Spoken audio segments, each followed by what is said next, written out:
Hi, you guys. Hi, guys. It's Joanna and Cesar.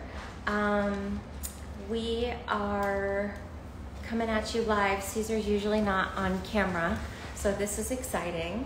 Hey, everybody.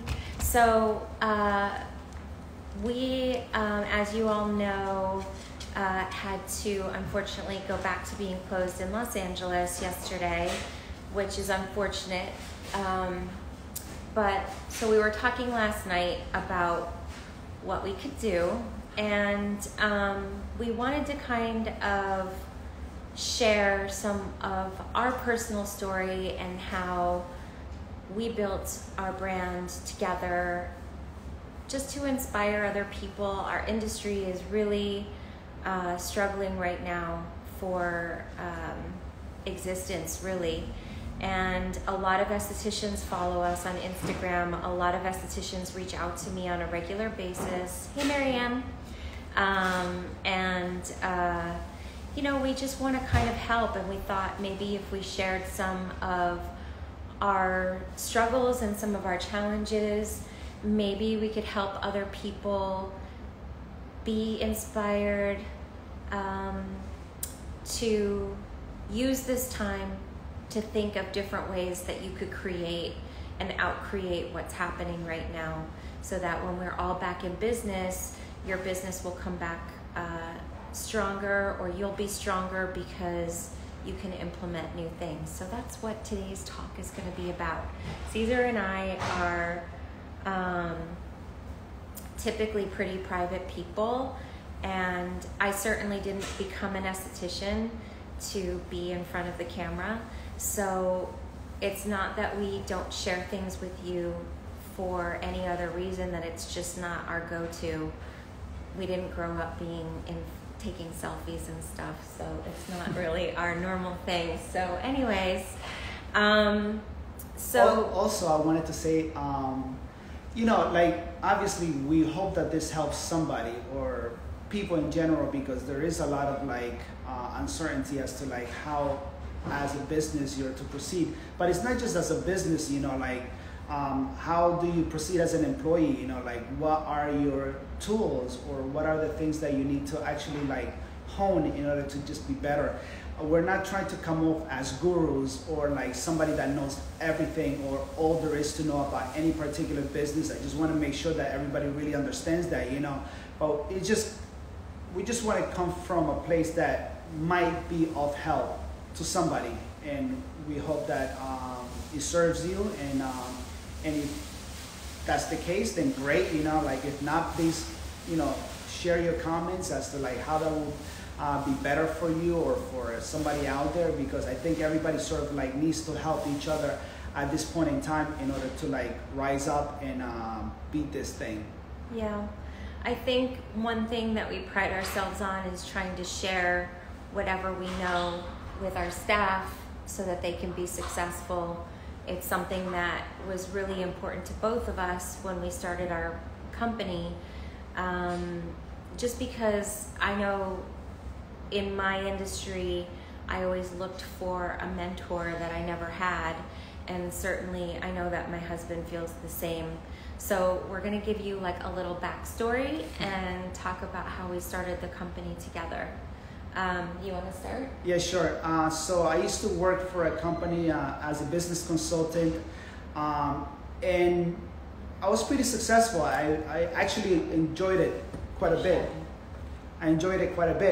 But at one point, the partners were fighting with each other as to who owned what, how much profit, you know, they should be taking home, etc. So they dissolved the company. You know, it got to such a point that they dissolved the company, and suddenly I was out of a job and I didn't know what else to do. And at that exact same point, it coincided with our son basically getting really ill. And when our son was 10 months old, he got really sick. And hey, Mikey. And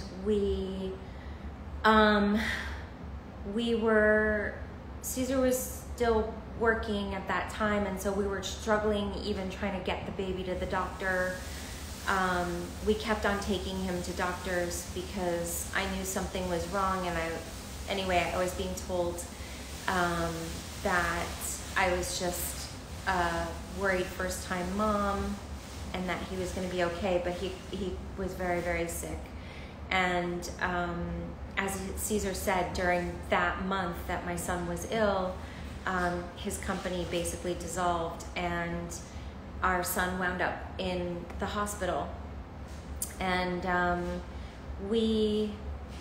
I remember sitting in the ICU with our son and with Cesar, and we realized that we needed to make a really big change in our lives, that whatever we had been doing, nothing was really working anymore for us. And so... Well, also part of that big change came when my son was in emergency care for several days, right? And a couple of months later, we basically get the bill. And I don't want to say the exact amount of money, but it was such a huge amount of money. If anybody has ever been in the emergency, it basically, and we just didn't have insurance at that time because my company had just dissolved, whatever, right? I got this bill and I was like, oh my God, how am I going to pay for this? You know, so we needed to think in a different way, or we needed to tackle this problem in such a way that we were going to come out, you know, and not be in such a horrible condition financially. So I came up with the idea that we should start our own business. You know, I saw what Joanna was doing as an esthetician. I spoke to her, and I really, really saw like tremendous potential. I mean, she was just incredible at that point in time. And I was like, I'm investing all my time in trying to get these other businesses to flourish and prosper. And I was doing a pretty good job. And I was like, why shouldn't I just invest all my time in her? And that's when we decided basically to start our company. Yeah, we started, I mean, it was a funny time because like Cesar said, we had, you know, medical bills. We had a baby in our house, and, you know, for me, just looking at the industry at that point in time, the only salons and spas that I saw opening or that I ever heard about were like $20 million spas with, you know, huge investments and so forth. And the thought of starting just us on our own was, I mean, it was beyond scary. It was crazy. And I'm usually, out of the two of us, even though Cesar looks like the conservative one out of the two of us, it's actually me.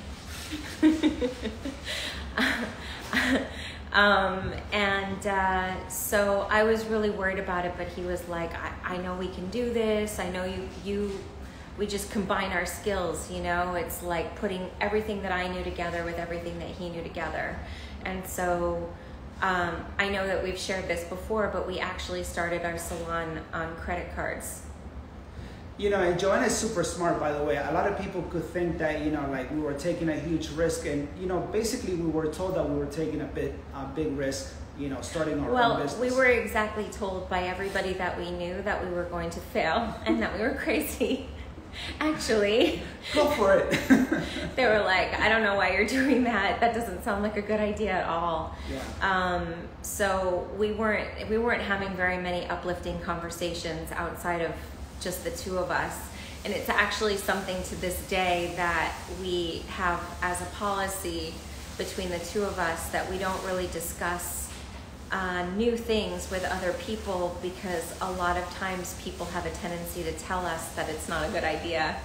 And yeah, typically history has shown that we have pretty good ideas and that, you know, we have good instincts. So it's something that like we learned from the very beginning, that you shouldn't necessarily take a poll as to what you know is going to be right for you or not.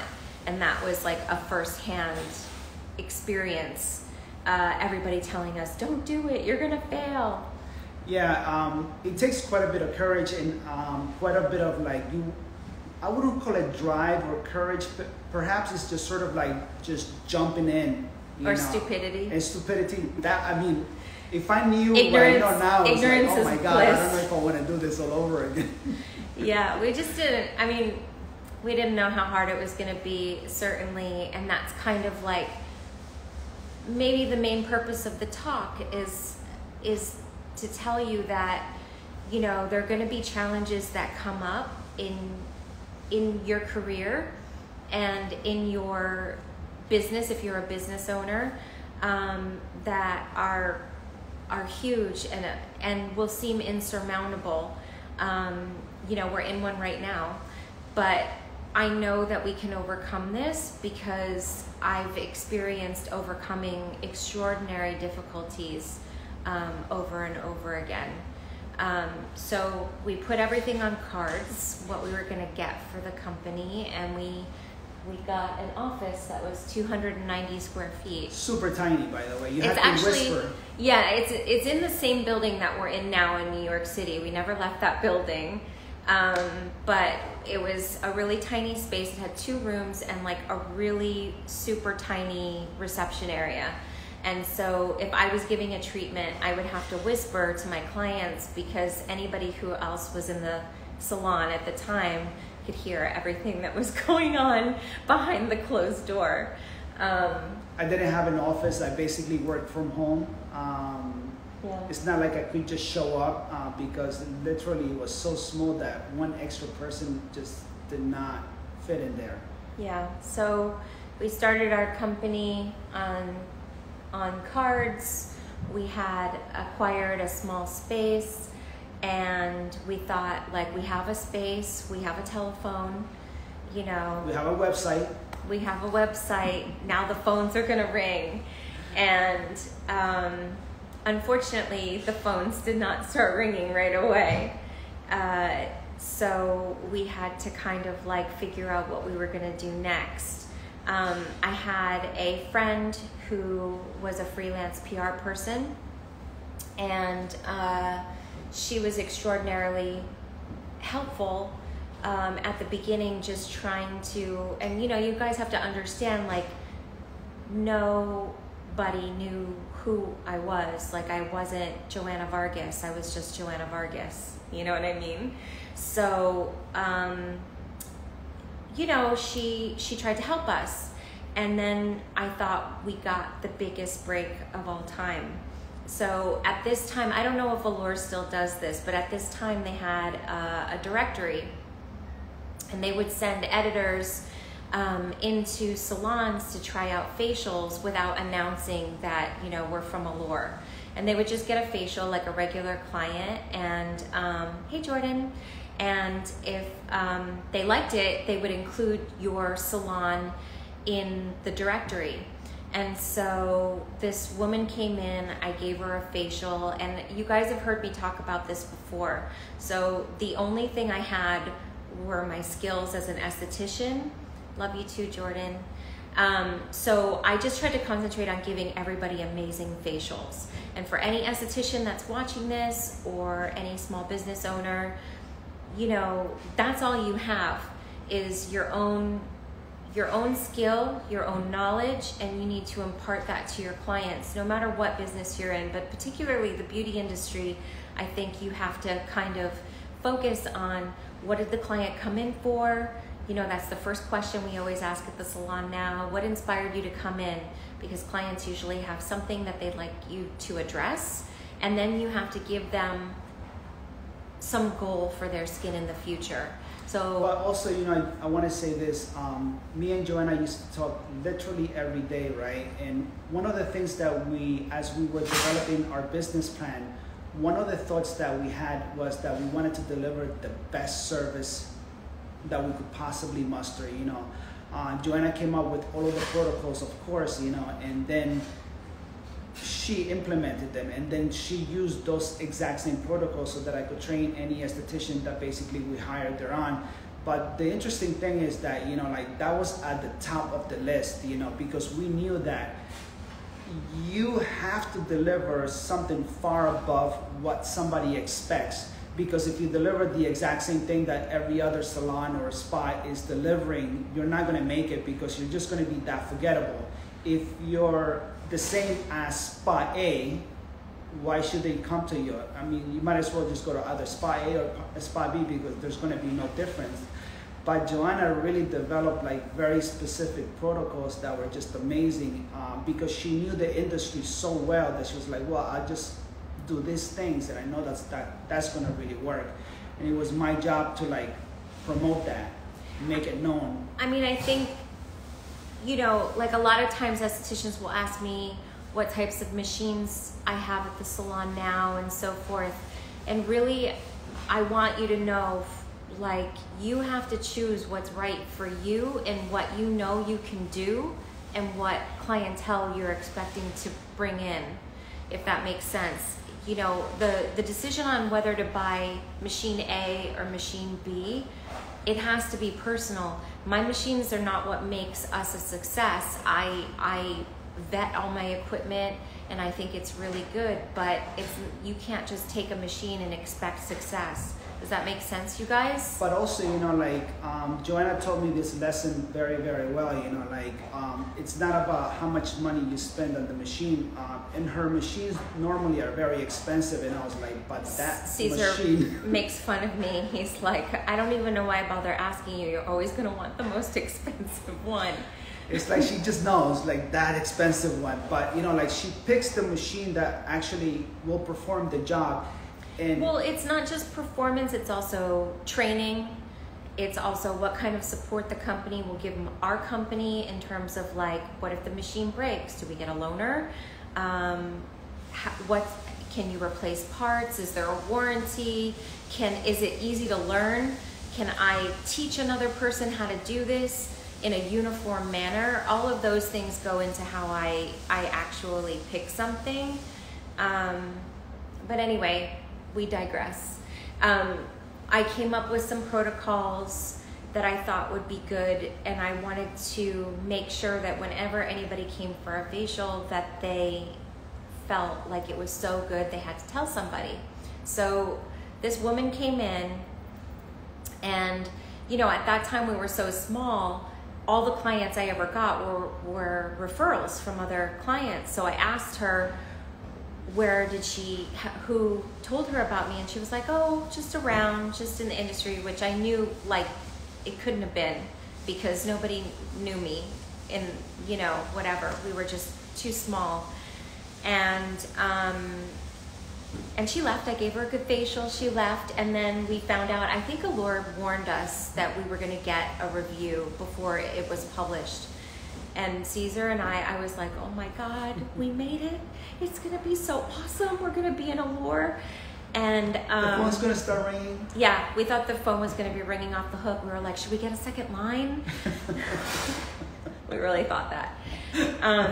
And like, I have to say I'm forever grateful to Allure for not being snobby. And even at that time, the industry was very, very snobby and very like, to me, that was my viewpoint, that it was very exclusive and about like who was doing who, and they didn't care about that.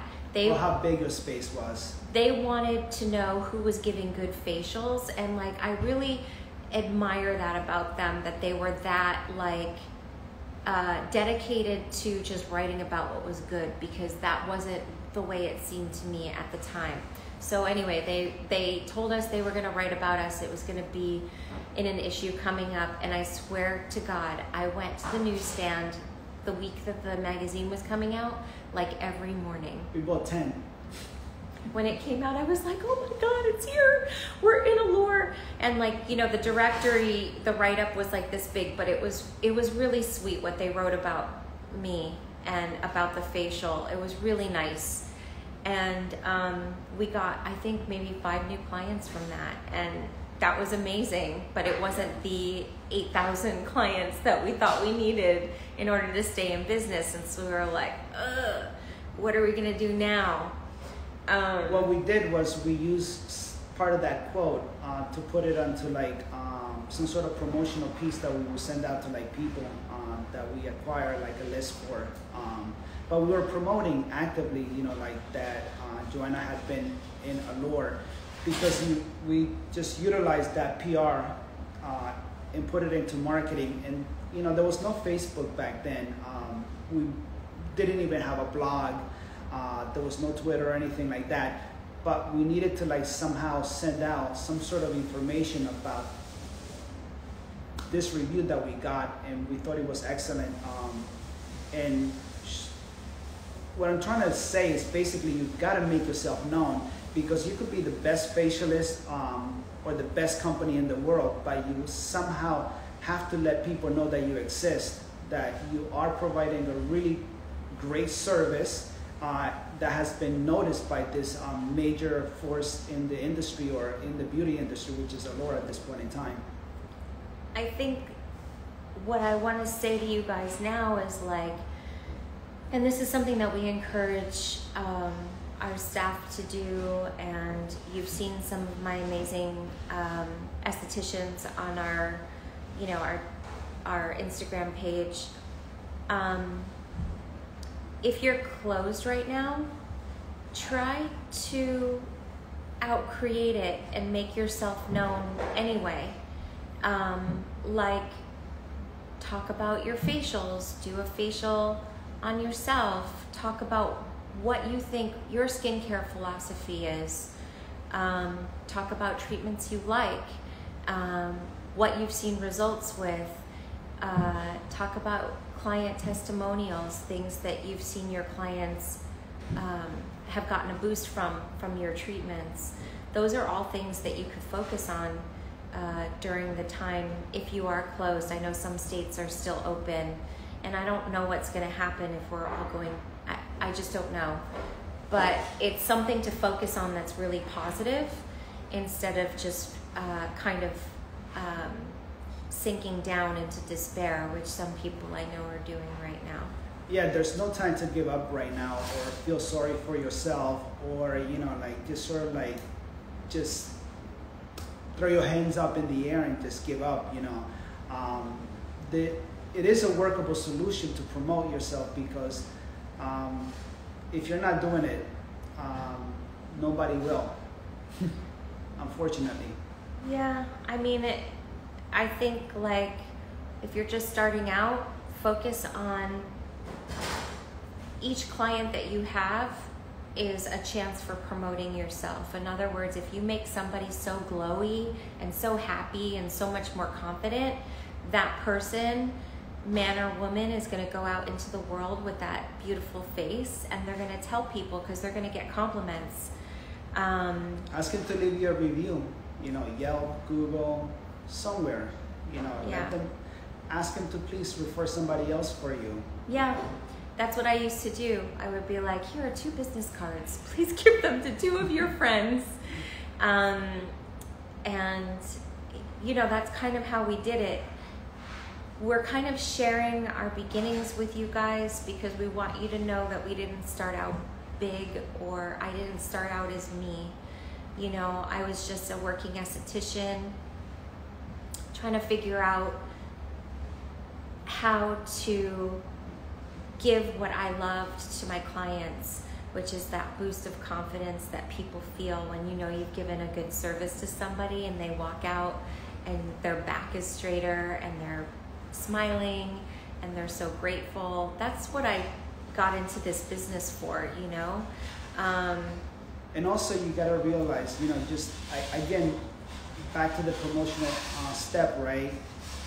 You have to do an incredible amount. I mean, like, think about like 100 times more than whatever it is that number was, because when we thought we got into Allure, that the phone was just going to be ringing off the hook, everything was going to be great, you know, we were going to have clients, and we were like, oh my God, that's all that did, right? We literally got like 5 clients out of that.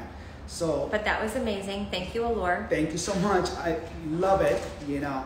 But just imagine that at that point in time, we realized that we needed 10 articles, 20 articles, 50, 100 articles like a month in order to really, really kind of like scale the business. Well, you know, just, I do want to say that PR is kind of icing on the cake. It's not going to fill the salon. Yep. No matter how many articles you do. your work speaks for itself. The reason why we have the size salon that we have now in New York and in California is because of the work. It's not because of the articles, because clients don't care about that. You know, it might get someone like curious about you, but that's not what makes a regular client come into the salon. And if you don't deliver basically what has been promised in the article or in the review, you're gonna lose a lot more than what you got, because then that same person is gonna trash you. Well, one thing that we did at the beginning, which I had felt was a real key to our success, which I think still is today, is that we write thank you notes to all of our clients. The estheticians in our salons do it. I still do it. And at that time, everything was analog. I was writing letters to everybody, because I think, the first few months, maybe I had 20 clients. That's it. It was just like reaching out to friends. Hey, does anybody need a facial? Do you know anybody who is interested in our services? And then anybody who came in, I would be like, thank you so much for coming in. Your skin looked great. We talked about doing this facial next. Don't forget to wash your face at night, that kind of stuff. And clients really responded to that. And I think if you're starting out, or even if you work for somebody, writing thank you notes to your clients is something that shows a lot of manners. It shows a lot of care and investment in them, and that's what clients look for. Is a very, very good Martha Stewart type level of interest in the person. Like it's like your grandmother or your parents used to write like letters to their friends. This is basically something that you're doing in order to stay in touch with the client, because you are investing, in them. You want to make sure that you really, really take care of them by finding out what do they need, what do they want, like what is it that they're trying to solve, what is it that they're, aspire to as far as like their skincare routine or their looks or the health of their skin. You have to really find these things out, and you have to stay in communication with them throughout in order to show that you're really there for them, that you're gonna give them the best. Okay, so I'm just gonna answer this one question. I have inflamed pimples and oily skin. Any tips? I would say the first thing is I would recommend using a retinol serum at night, even if you use it only a couple times a week, because retinol really works for oily skin and skin that's breaking out. A salicylic acid cleanser for morning and evening is also really good. My vitamin C face wash is a salicylic face wash. Our Supernova serum is a retinol serum. But those are the two things I would recommend. Anyway, you guys, we're gonna split because the dogs are getting loud. But we're gonna share little business tips every so often with you guys. And I want all my brothers and sisters in the industry to know that we're in this together. Anything that you guys have questions with, you're welcome to DM us, and we'll answer them on our next little chit chat. And thank you for joining us. We love you guys. Bye. Bye.